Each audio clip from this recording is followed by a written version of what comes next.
अच्छा सुनो, सब्सक्राइब करते वक्त ना घंटी बजा देना। देश के पूर्व राष्ट्रपति डॉक्टर प्रणब मुखर्जी ने मौजूदा सरकार द्वारा अर्थव्यवस्था को कही गई बड़ी बड़ी बातों को लेकर निशाना साधा है। उन्होंने मोदी सरकार पर निशाना साधते हुए कहा है कि आधुनिक भारत की नींव उन संस्थापकों ने रखी थी जिसका योजना अर्थव्यवस्था में मजबूत भरोसा था, परंतु आजकल इस प्रकार की स्थिति नहीं है। वर्तमान में योजना आयोग को खत्म कर दिया गया है। दिल्ली में मावलंकर हॉल स्थित कॉन्स्टिट्यूशन क्लब ऑफ इंडिया में आयोजित एक कार्यक्रम में पूर्व राष्ट्रपति ने कहा, जो लोग 55 साल के कांग्रेस शासन की आलोचना करते हैं वे यह बात नजरअंदाज कर देते हैं कि आजादी के वक्त भारत कहाँ था और हम कितना आगे आ चुके हैं। हाँ, अन्य लोगों ने भी योगदान दिया है, लेकिन आधुनिक भारत की नींव हमारे उन संस्थापकों ने रखी थी जिन्हें योजना अर्थव्यवस्था में मजबूती से भरोसा था, जबकि आज ऐसा नहीं है जब योजना आयोग ही खत्म कर दिया गया है। इस प्रकार का बयान देकर पूर्व राष्ट्रपति ने बड़ी बारीकी से मौजूदा सरकार के काम करने की तरीकों की आलोचना की है। उन्होंने आगे कहा, जो 50 और 55 साल के कांग्रेस शासन की आलोचना करते हैं वे यह भूल जाते हैं कि हमने कहां से शुरू किया था और कहां जाकर छोड़ा था।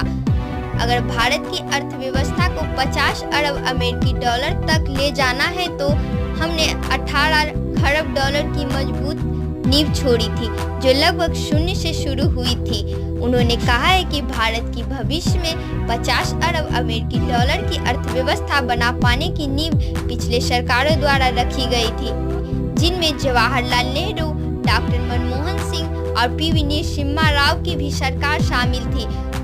वह यहाँ नहीं रुके, उन्होंने आगे बताया, वित्त मंत्री ने बजट पेश करते हुए कहा कि वर्ष 2024 में जब भारत की अर्थव्यवस्था 50 अरब अमेरिकी डॉलर तक पहुंच जाएगी, लेकिन यह दर्जा आसमान से उतर कर नहीं आया है।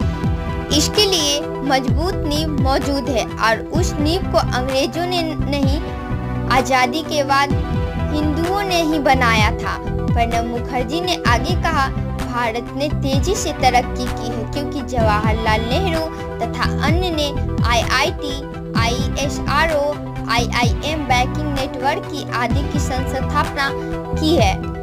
इसे डॉक्टर मनमोहन सिंह और नरसिम्हा राव द्वारा अर्थव्यवस्था का उदारीकरण करने से भी मदद मिली, जिसमें भारत की आर्थिक समस्याएं बेहतर हो गई। उसी बुनियाद पर वित्त मंत्री आज यह दावा कर सकते हैं कि भारत 50 अरब अमेरिकी डॉलर की अर्थव्यवस्था बन जाएगा। बता दें कि अभी हाल ही में मौजूदा सरकार ने भारत को 5 ट्रिलियन की अर्थव्यवस्था बनाने की बात की थी।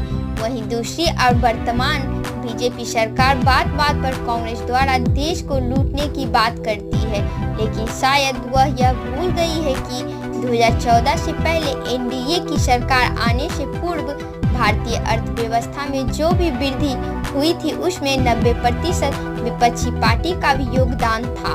मौजूदा सरकार द्वारा देश के विकास में विपक्षी पार्टी के योगदान को नकार देना उचित नहीं लगता है। उन्हें यह समझ लेना चाहिए कि देश का बेहतर विकास तभी हो पाएगा जब विपक्षी पार्टी का भी सहयोग होगा। तो दोस्तों, आपको क्या लगता है, प्रणब मुखर्जी सही बोल रहे हैं या गलत? ये आप हमें कमेंट करके जरूर बताएं। हमारे चैनल को सब्सक्राइब शेयर करना ना भूलें।